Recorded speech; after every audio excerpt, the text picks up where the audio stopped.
哈利路亚！亲爱的弟兄姐妹，大家下午好，大家平安。感谢赞美我们的神，今天我们可以在纪念圣灵降临的节日。圣灵降临，我们可以领受很多圣灵的工作。圣灵的工作，我们的生命可以变得祝福。所以呢，今天下午我们要感谢我们的神，我们要一起来唱一首歌：主啊，愿你名的荣耀。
我们感谢你，感谢你的慈爱和你的恩典。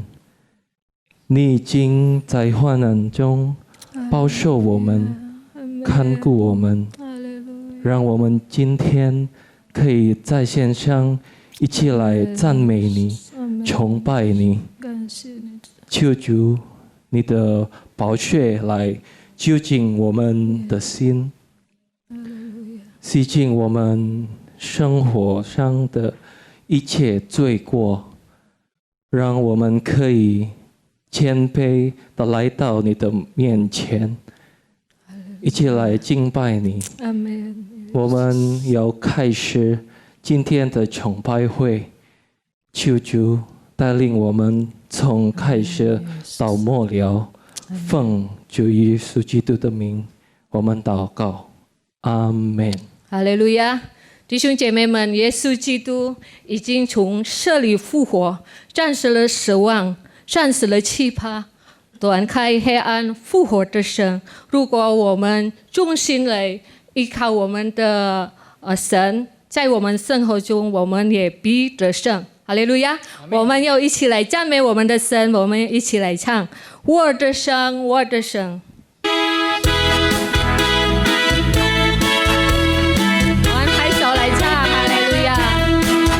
我的神，我的神，主耶稣与我同在。我的神，我的神，在征战中，我的神，我的神，我的神，将一切撒旦赶走。哈利路亚，哈利路亚，我的神，我的神，我的神，主耶稣与我同在。我的神，我的神，在征战中，我的神，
圣灵降临，他给我们喜乐的欢欣，因为我们相信在圣灵当中我们有一个满足的喜乐，所以呢，今天下午我们要求圣灵来运行在我们这里，也运行在弟兄姐妹的当中。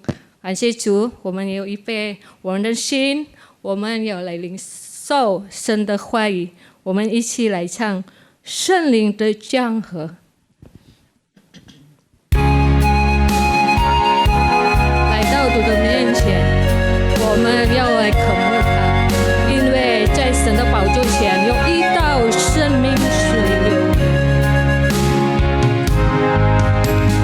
在你宝座前有一道生命水流，我们今天来谦卑等候领受，在你同在中有满足的喜乐，圣灵请你来自由运行，再一次在你宝座前，在你宝座前有一道生命水流，我们今天来谦卑等候领受，在你同在中有满足的喜乐，圣灵请你来自由运行这地，圣灵的江河，圣灵的江河流啊流，这样永留在这地，在我的里面，生命活水不停息，圣灵的江河这样永留到如今，我们欢迎圣灵，我们爱你。在你宝座前，在你宝座前有一道生命水流，我们今天来谦卑等候领受，在你同在中有满足的喜乐，圣灵请你来自由运行这地，欢迎圣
主啊，你折下圣灵到我们生活中，是因为你要我们活在你的引导中。感谢你主啊，感谢你的美好的神，感谢你。接下来我们需要你的话语，因为你话语是我们脚前的灯，路上的光。感谢你主啊，我们敞开我们的心来领受你的话语，我们安心就下来。感谢你主啊，求你恩膏你的仆人，今天要分享你的话语，你也祝福他们，也祝福杜弟兄给我们翻译你的话语的。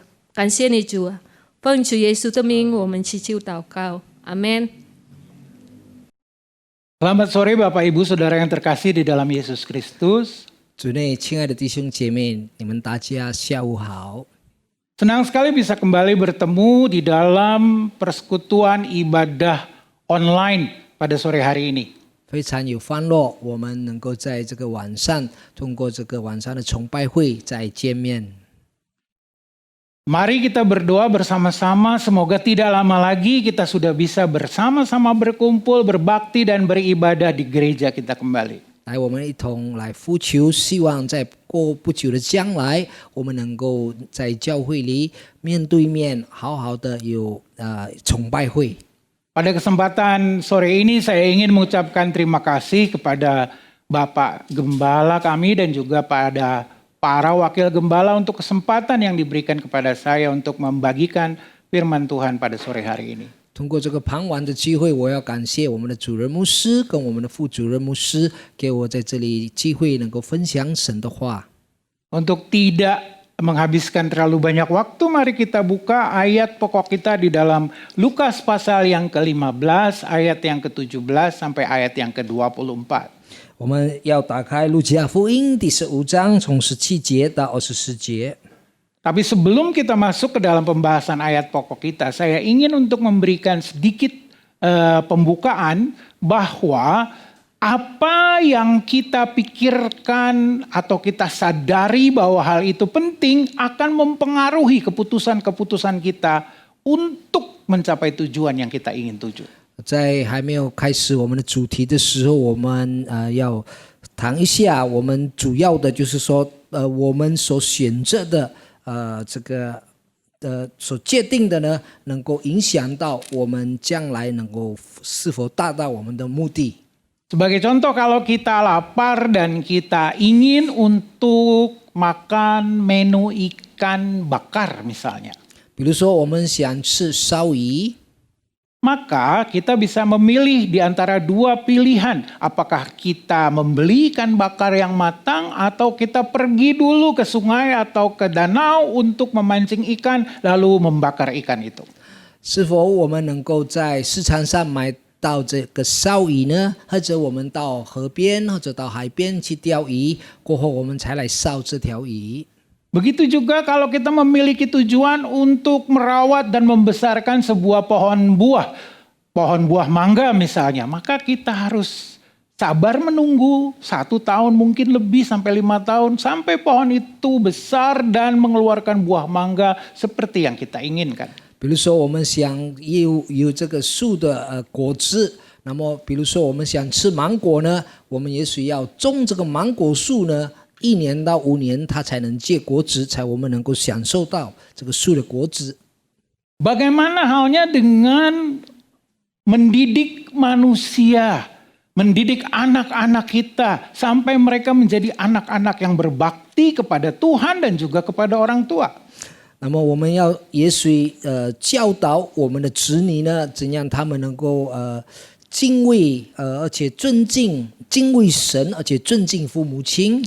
Di dalam Amsal pasal yang ke-22 ayat yang ke-6, 在箴言22章第6节， di sana disebutkan, didiklah orang muda menurut jalan yang patut baginya, menurut jalan sesuai dengan ajaran firman Tuhan. Maka pada masa tuanya pun ia tidak akan menyimpang daripada jalan itu. 在这里告诉我们怎样教养孩童，使他们走当行的道。 就是神的道，就是到老他们也不偏离。 Oleh karena itu, begitu pentingnya buat kita untuk mendidik anak-anak kita agar dia dewasa dan tidak lagi melupakan jalan Tuhan, maka itulah yang harus kita ajarkan dan kita didik kepadanya dengan contoh dari dalam hidup kita sendiri untuk mendidik dia di dalam kebenaran sepanjang umur hidup mereka. 所以我们怎样教导孩童是非常的重要呢？所以我们能够把他们教导照神的话呢，就是能够教导他们能够成熟，而且对他们有益在他们一生中。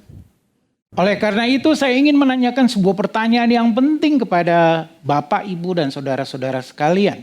因此，我想请问一个问题，对弟兄姐妹， Seberapa pentingkah bagi hidup kita untuk kita berharap dan merindukan bahwa pada suatu saat nanti kita akan masuk ke dalam rumah Bapa. 有何等的重要？我们要渴慕有一天我们能够进入到天家。 Ada seorang kawan saya yang menelpon saya pada waktu saya berada di rumah, pada waktu PSBB masih berlangsung sampai sekarang ini. 有一位朋友呢打电话到我的家当时我就是因为这个我们的这个病情的情况之下， Dia bercerita bahwa ada kawan-kawan yang kami kenal, kawan-kawan yang berusaha menjadi pengusaha, bahwa omsetnya katanya sekarang turun drastis, dan kawan-kawan yang menjadi eksekutif di dalam perusahaan-perusahaan dengan sangat berat hati mereka harus merelakan untuk mem-PHK beberapa karyawannya. 他说有一些我们所认识的朋友呢，他们是生意人，但是他们的生意现在已经败退到非常的堕落，而且有一些比较高级的这个在大公司里做的经理们，他们不得不把一些资源呢炒鱿鱼。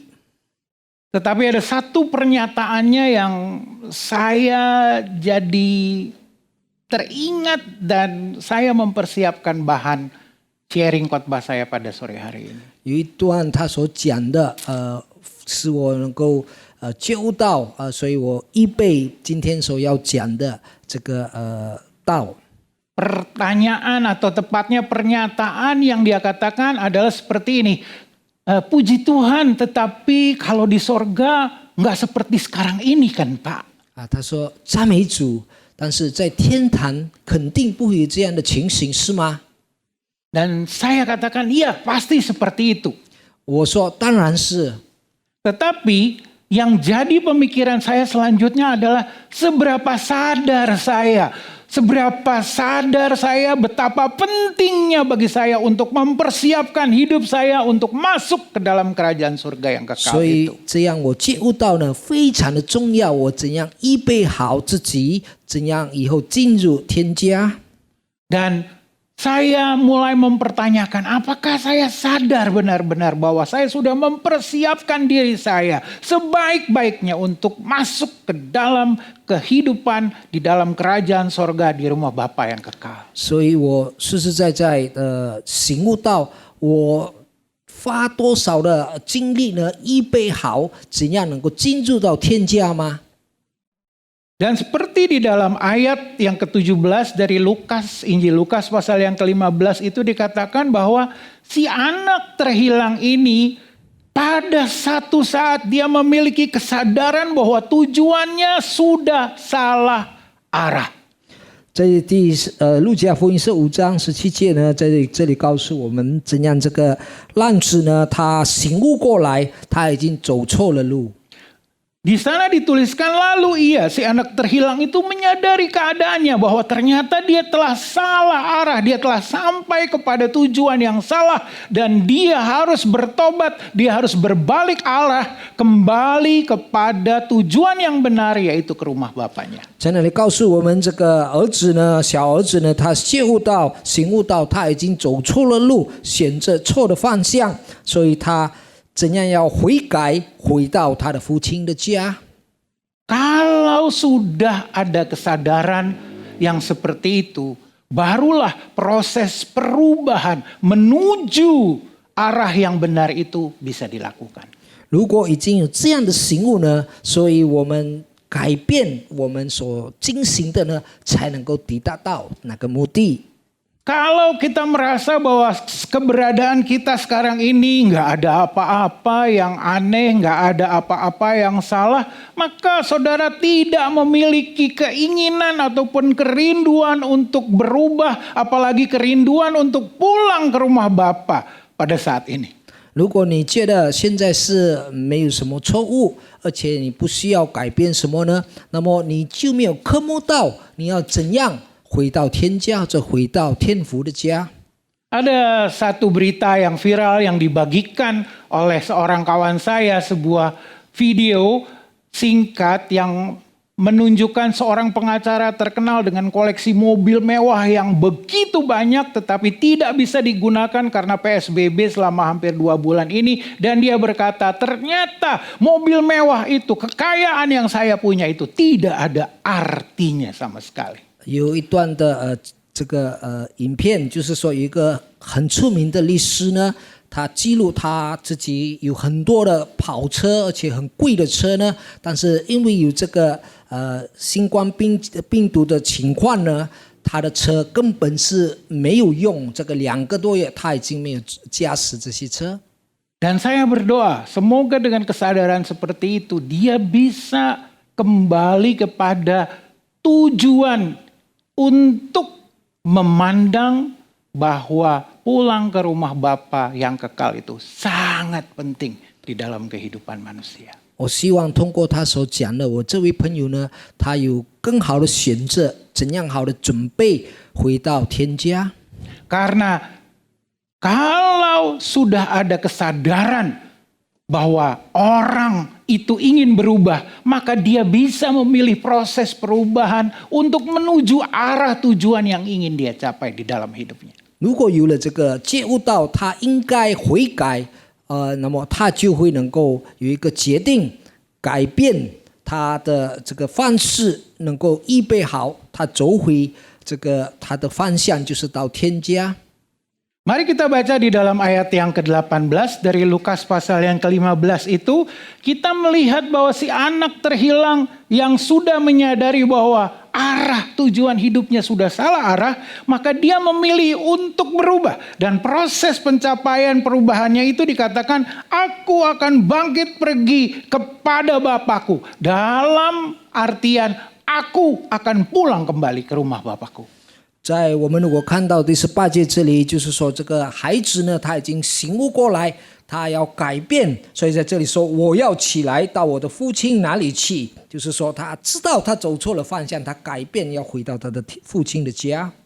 Dan dengan semangat perubahan itulah maka dia bangkit, pergi dan pulang kembali ke rumah bapaknya.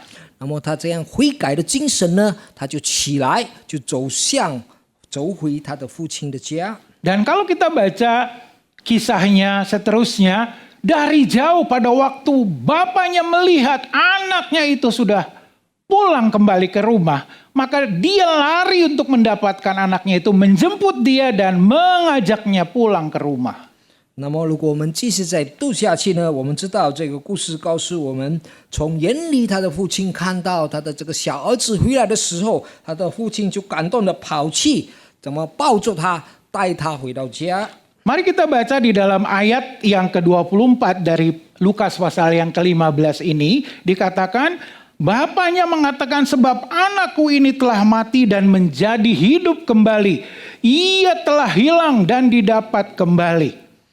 那么我们看一下，在路加福音15章24节，这里告诉我们，他的父亲说：“因为我这个儿子是死而复活，死而又得了，他们就快乐起来。” Dan selanjutnya, bapaknya mengembalikan seluruh haknya sebagai anak kepada si anak bungsu yang sudah terhilang ini.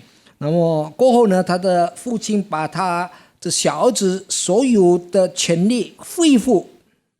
Artinya bahwa dia kembali menjadi anak sama seperti posisinya sebelum dia terhilang dan meninggalkan rumah bapaknya. 就是说，他仍然有同样的权利，就是当他还没有迷失或者失去的时候呢，现在还是反悔，他仍然还是他父亲的儿子。Tanpa adanya kesadaran untuk merubah tujuan yang salah dan kembali kepada tujuan yang benar yaitu rumah Bapa dan bangkit berdiri dan berjalan kembali pulang ke rumah Bapa, maka kita tidak pernah akan dipulihkan hak kita sebagai anak-anak dari Bapa kita yang di surga. 如果我们完全没有觉悟到，而且我们没有哪一个行动，就是还回或者改变，回到我们的父的家里呢，所以我们称为天父的子女呢，不会被恢复。Dari kisah anak yang terhilang itu, mari kita pelajari beberapa pokok tentang kehidupan yang harus berubah arah tujuan untuk kembali fokus kepada rumah Bapa yang kekal di dalam kerajaan surga. 从这个小儿子的故事，我们试试看，得到这些教训，我们怎样要注意一些我们应当所做的呢？就是我们要走向天父或者走向天家的方向。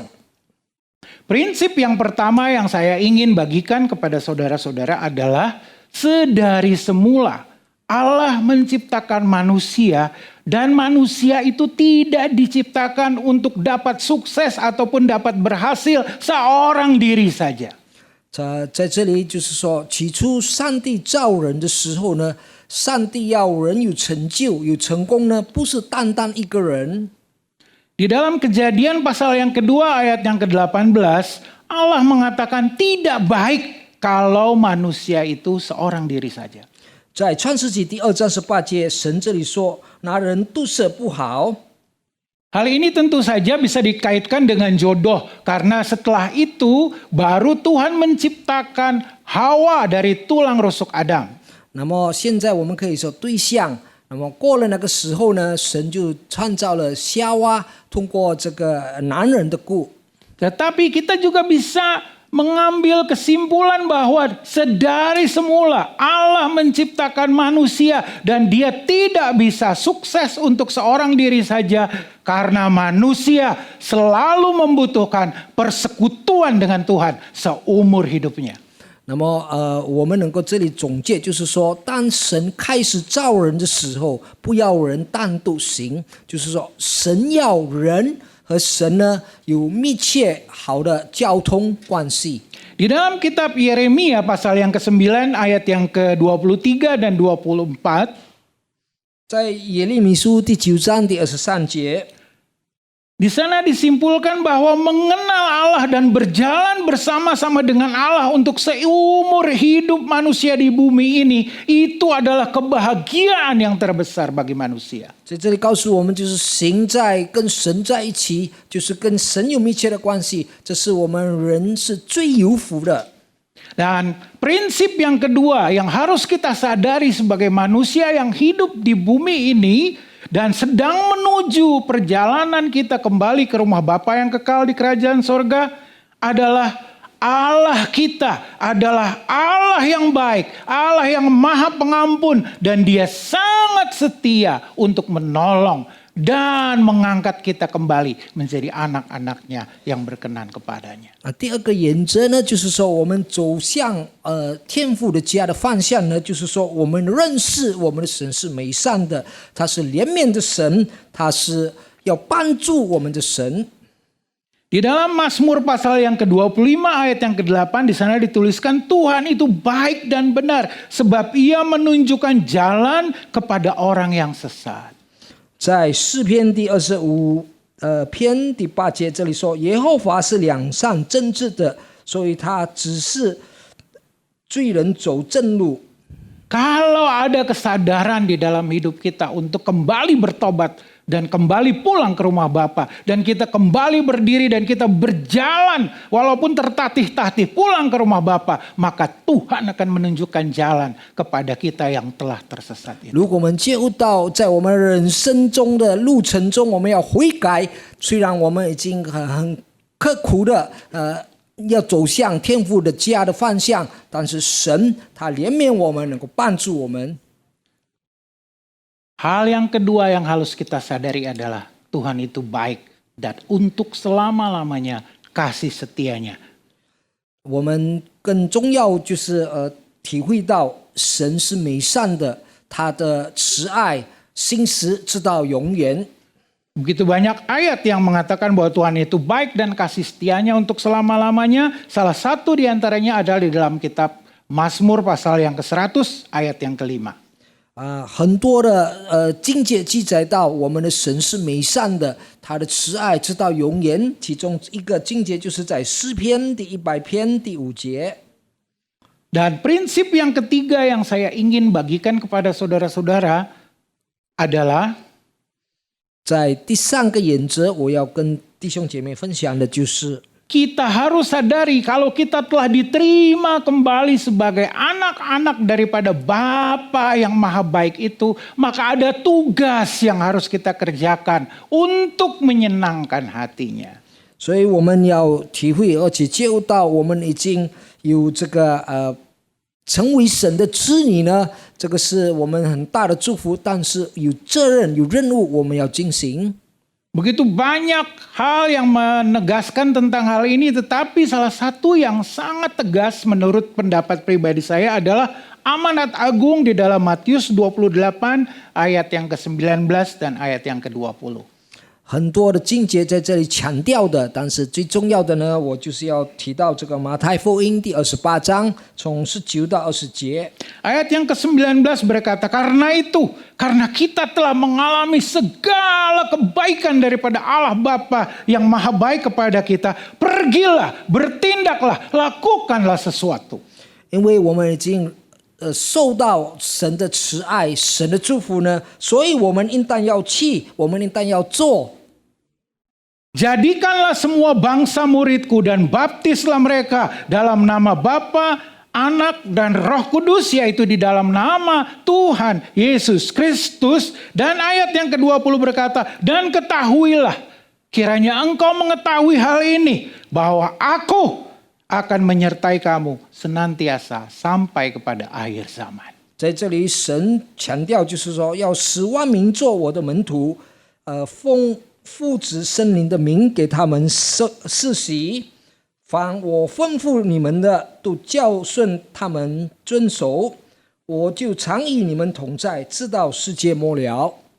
Saudara-saudara yang kekasih di dalam Yesus Kristus. 我亲爱的弟兄、主内弟兄姐妹， Kalau kita sadari bahwa keberadaan kita sebagai anak-anak Tuhan adalah anak-anak tebusan yang luar biasa, diberikan begitu banyak kebaikan dan perhatian dari Tuhan di bumi ini.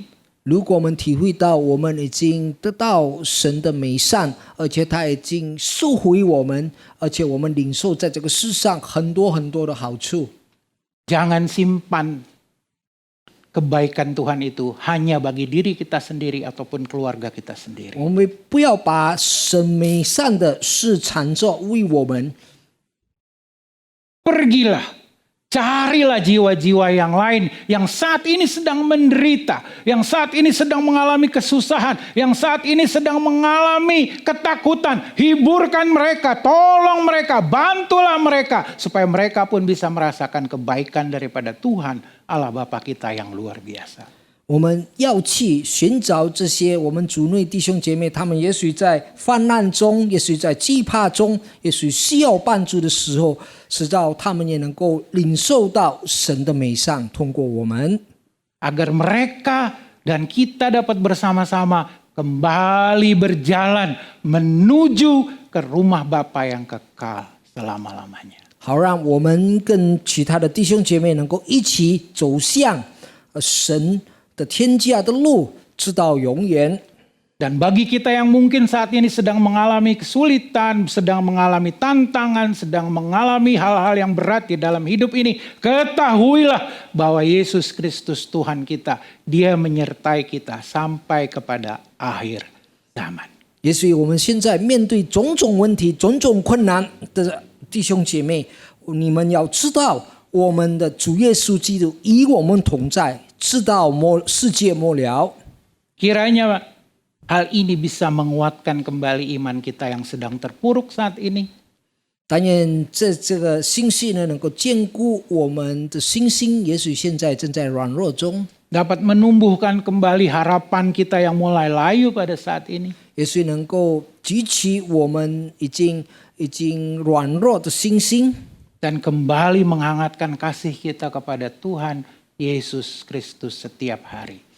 也许能够温暖我们享受到耶稣的慈爱每一天的。 Berkat dan kasih setia Tuhan akan menyertai kita senantiasa sampai turun-temurun. 好让主的祝福跟他的信实呢，能够与我们同在，直到我们的万代。 Amin. 阿门。 Sekali Yesus, tetap Yesus. 一直耶稣仍然是耶稣。 Mari kita bangkit, berdiri dan kita mau berdoa bersama-sama. 来，我们一起站立，我们要一起低头祷告。 Bapa kami yang ada di dalam surga, 我们在天上的父， kami mengucap syukur dan berterima kasih 我们献上我们的感恩。 bahwa Engkau kembali menyadarkan kami 你再一次提醒我们， kalau jalan kami salah, kalau kami tersesat di dunia ini, 也许我们的走错了路的方向，也许我们在迷失在这个世上。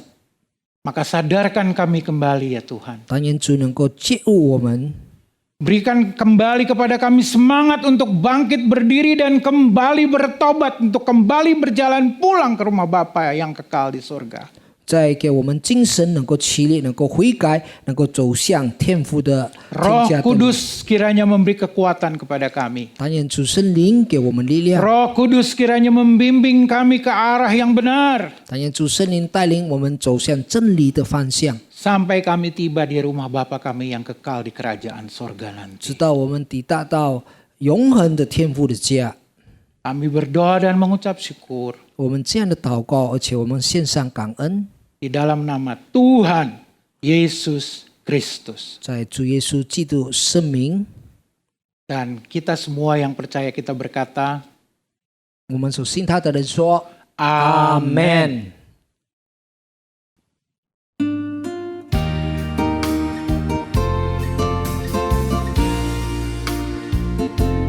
主耶稣，我爱你，真心真意是假。若无你在我的命中，我的日子怎样过？主耶稣，我爱你，真心真意不是假。每日起无靠你来做伙，心内只有耶稣你的爱。主耶稣是我苦难中的避难所，我的脚步伊会保守看顾。主耶稣是我苦难中的避难所，伊会引带我面前的路途。主耶稣，我爱你，真心真意没有假。若没你在我的生命里，我的日子怎样度过？主耶稣，我爱你，真心真意没有假。每日渴慕请你来作伴，心里只有耶稣你一位。主耶稣是我若难中的避难所，我的脚步，他会保护照顾。主耶稣是我若难的避难所，他会引导我前面的路途。主耶稣是我若难痛的避难所，我的脚步他会保护照顾。主耶稣是我若难痛的避难所，他会引导我前面的路途，他会引导我前面的路途，他会引导我前面的路途。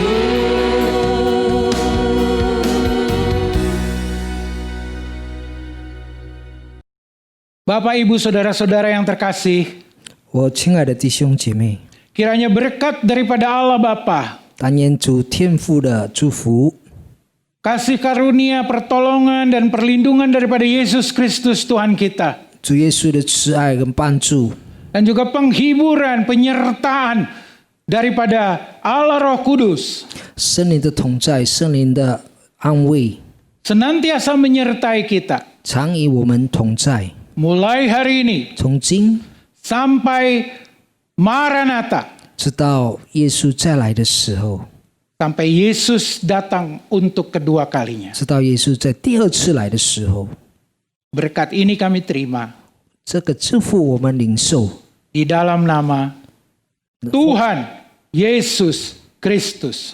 奉主耶稣基督的圣名， Dan kita semua berkata, 我们一起说 Amin. 阿门。